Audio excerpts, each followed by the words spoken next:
किसान भाइयों नमस्कार, स्वागत है आप सभी का हमारे YouTube चैनल पर।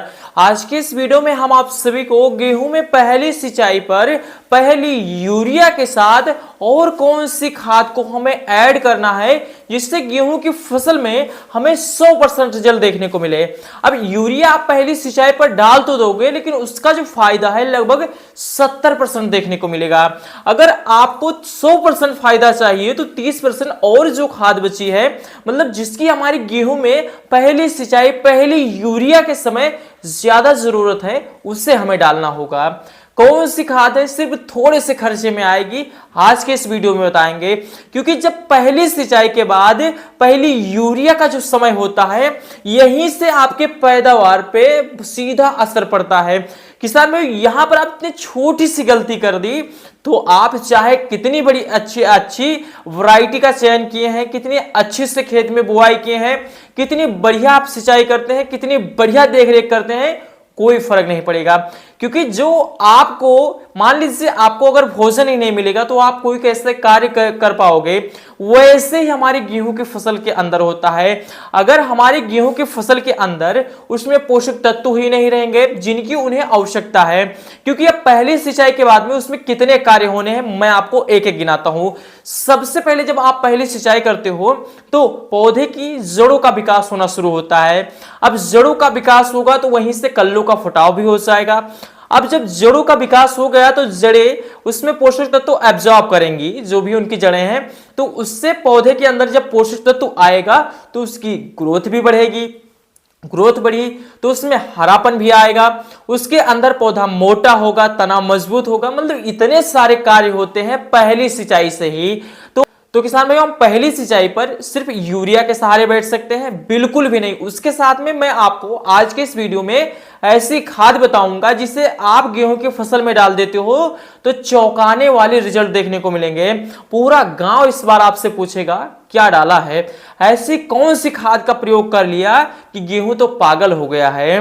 गेहूं के अंदर इतने कल्लों का फुटाव होगा, इतनी तेज ग्रोथ हो गई है, इतना गहरा हरापन आया कहां से, मैं आज के इस वीडियो में आपको बताने वाला हूं। आप अपने उन किसान भाइयों तक भी इस वीडियो को जरूर शेयर करना जिन्हें आप चाहते हैं कि इस वर्ष बहुत ही बढ़िया शानदार गेहूं की पैदावार मिले। आइए हम शुरू करते हैं। एक एक बात को आपको बहुत ध्यान से समझना है, क्योंकि हम एक वीडियो में बहुत सारी जानकारी देते हैं। अब उसमें कोई चीजें अगर आप मिस कर देते हो, बाकी आपने सारी चीजें देखी, थोड़ी सी चीजें आपने छोड़ दी, फिर आप अगर इस्तेमाल भी करोगे तो आपको, किसान भाइयों, अगर थोड़ी सी गलती की है, थोड़ी सी खाद आपको नहीं पता चली, आप डालोगे, आपको उतना बढ़िया फायदा नहीं मिलेगा। तो इसीलिए वीडियो को बिना स्किप किए पूरा लास्ट तक देखिएगा। वीडियो पसंद आ जाए तो हमारे वीडियो को लाइक करना, चैनल पर नए हैं तो सब्सक्राइब जरूर करना।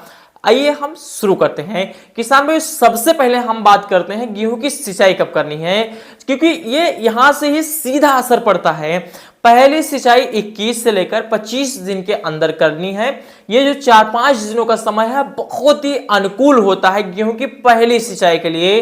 पहली सिंचाई कर ली, अब इसके बाद में जब उसमें पैर दबना बंद हो जाए तब आपको उसमें सबसे पहले यूरिया का इस्तेमाल करना है। यूरिया की अगर हम मात्रा की बात करें किसान भाइयों, तो लगभग आपको 40 किलोग्राम प्रति एकड़ के हिसाब से यूरिया लेना है, क्योंकि इस समय पर हमारे पौधे को नाइट्रोजन की बहुत ज्यादा जरूरत होती है। और अगर आप यूरिया 40 किलोग्राम प्रति एकड़ के हिसाब से डालते हो तो नाइट्रोजन की पूर्ति हो जाती है, क्योंकि इससे हमारे पौधे के अंदर जड़ों का विकास होना शुरू हो जाता है, उसकी ग्रोथ होनी शुरू हो जाती है, उसमें कल्लों का फुटाव होना शुरू हो जाता है, उसमें हरापन आ जाता है, तना मजबूत होता है, पौधा एकदम मजबूत होता है, रोग प्रतिरोधक क्षमता बढ़ जाती है। कुल मिला के आपको यहाँ यूरिया से ही बहुत ही बढ़िया शानदार फायदा देखने को मिल जाता है किसान भाइयों। तो इतनी मात्रा आपको ध्यान रखनी है। अब यूरिया इस्तेमाल कैसे करनी है वो मैं बताता हूं, क्योंकि अगर आपने गलत समय पर यूरिया का इस्तेमाल कर लिया, देखिए मैंने समय बताया, लेकिन दिन में कई घंटे होते हैं, 12 घंटे होते हैं, तो आपको किस समय पर इसका उपयोग करना है उसके बारे में बहुत ध्यान से सुनिएगा। आपको ना सुबह के समय यूज करनी है ना शाम के समय, जब हम धूप हो, और बहुत ज्यादा धूप में भी इस्तेमाल नहीं करनी है। जब धूप कम होने लगे, जब जैसे दोपहर 12 बजे और 1 बजे के आसपास बहुत तगड़ी धूप होती है, जैसे 2, 3, 3:30 के आसपास यानी धूप कम होनी शुरू हो जाए, फिर आपको हल्की धूप में यूरिया का इस्तेमाल करना है, क्योंकि ज्यादा धूप में आप यूरिया का इस्तेमाल करोगे तो उसके अंदर जो तत्व होते हैं वो उड़ जाते हैं, तो वो हमारे पौधे को नहीं मिलते, पौधे को नहीं मिलेगा तो आपको फायदा भी नहीं मिलेगा।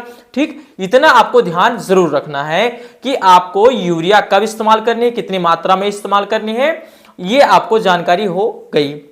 अब हम बात करते हैं, अब ये आपको 70% रिजल्ट देगा।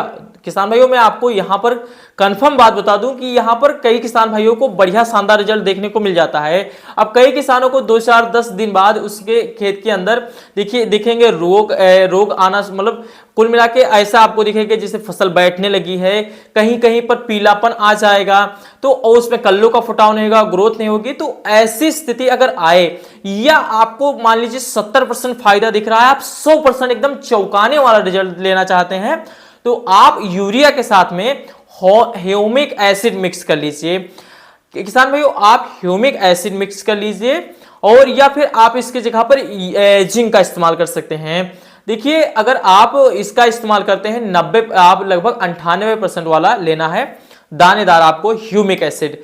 आप जिंक ना ले, फिर भी आप अगर यूरिया के साथ में ह्यूमिक एसिड मिक्स करके डालते हैं तो आपको बहुत ही बढ़िया शानदार रिजल्ट देखने को मिलेगा। किसान भाइयों, लगभग आपको 1.5 किलोग्राम प्रति एकड़ के हिसाब से आपको ह्यूमिक एसिड लेना है और दानेदार वाला लेना है, आपको यूरिया के साथ में ही मिक्स करके डालना है। अगर आप 100% रिजल्ट चाहते हैं, फिर आपको 2-4 दिन बाद आप जब खेत में जाइएगा तो आपको जो उसमें असर देखने को मिलेंगे किसान भाइयों, बहुत ही बढ़िया शानदार रिजल्ट देखने को मिलेगा। जैसे कि गेहूं के अंदर ग्रोथ तेज हो जाएगी, उसमें कल्लों का फुटाव ज्यादा हो जाएगा, उसमें हरियाली आ जाएगी और पूरे खेत के अंदर आपको एक समान फसल दिखेगी। जैसे हम सभी किसान भाई चाहते हैं कि हमारा चारों कोने का खेत में जो फसल लगी है बीच में कहीं भी हमारी फसल बैठी ना हो, पूरा एक समान खेत हमारा दिखना चाहिए, उसमें एक समान कल्लों का फुटाव होना चाहिए। तो ये आप कर सकते हैं।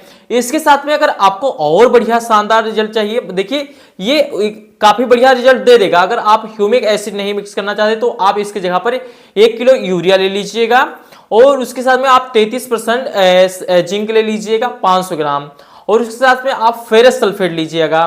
किसान भाई, फेरस सल्फेट आपको 19% वाला लेना है 500 ग्राम, और चूने का पानी लेना है, जो साधारण चूना होता है उसका आपको पानी लेना है। मतलब चूना आपको 500 ग्राम लाना है, रात भर उसको आपको भिगोना है किसी पानी में, आपको जैसे ड्रम में है या फिर किसी बाल्टी वाल्टी में आपको डाल देना है। 500 ग्राम चूने का पानी लेना है। तो ये आपको यूरिया, जिंक, फेरस सल्फेट और चूने का पानी, ये सब आपको अपने खेत में 1 एकड़ में छिड़काव करना है। इससे भी आपको कई हद तक बढ़िया शानदार रिजल्ट देखने को मिलेगा। उसमें चमक आ जाएगी, पौधे के अंदर हरियाली आएगी, उसमें कल्लों का फुटाव बढ़ेगा, तना काफी ज्यादा जकड़नशील होगा, जड़ों का विकास होगा। तो ये सब फायदे आपको 2-4 दिन के बाद में दिखना शुरू हो जाएंगे। और अमूमन लगभग किसान भाइयों को इसका बहुत ही बढ़िया रिजल्ट देखने को मिलता है। तो आप चाहे, अगर आप एक नॉर्मल खेती करते हैं तो आप यूरिया पहली सिंचाई के बाद में डालते हैं 40 किलोग्राम। तो अगर आपको और बढ़िया चाहिए तो उसके साथ में आप ह्यूमिक एसिड मिक्स कर लीजिए 1 से 1.5 किलोग्राम, 98% दानेदार वाला, उसका आपको यूरिया के साथ में मिक्स करके छिड़काव कर देना है। बहुत ही बढ़िया शानदार रिजल्ट मिलेगा। आप और बढ़िया चाहते हैं, देखिए कोई बढ़िया और एक मीडियम और उससे बढ़िया और उससे बढ़िया की कोई एक सीमा नहीं होती है। आपको जितना बढ़िया, जितने ज्यादा कल्लों का फुटाव कराना उस हिसाब से आप कार्य करिए। तो आपको और बढ़िया रिजल्ट चाहिए तो आप यूरिया, जिंक, फेरस सल्फेट और चूने का पानी अपने खेत में 1 एकड़ में छिड़काव करिए। आपको इतना बढ़िया गजब का रिस्पांस देखने को मिलेगा कि आप कमेंट बॉक्स में आकर लिख के जाओगे, हाँ हमको बहुत ही बढ़िया शानदार रिजल्ट देखने को मिला है। आपको जानकारी कैसी लगी कमेंट बॉक्स में जरूर लिखिएगा। हम फिर मिलते हैं एक नई वीडियो में, तब तक के लिए धन्यवाद।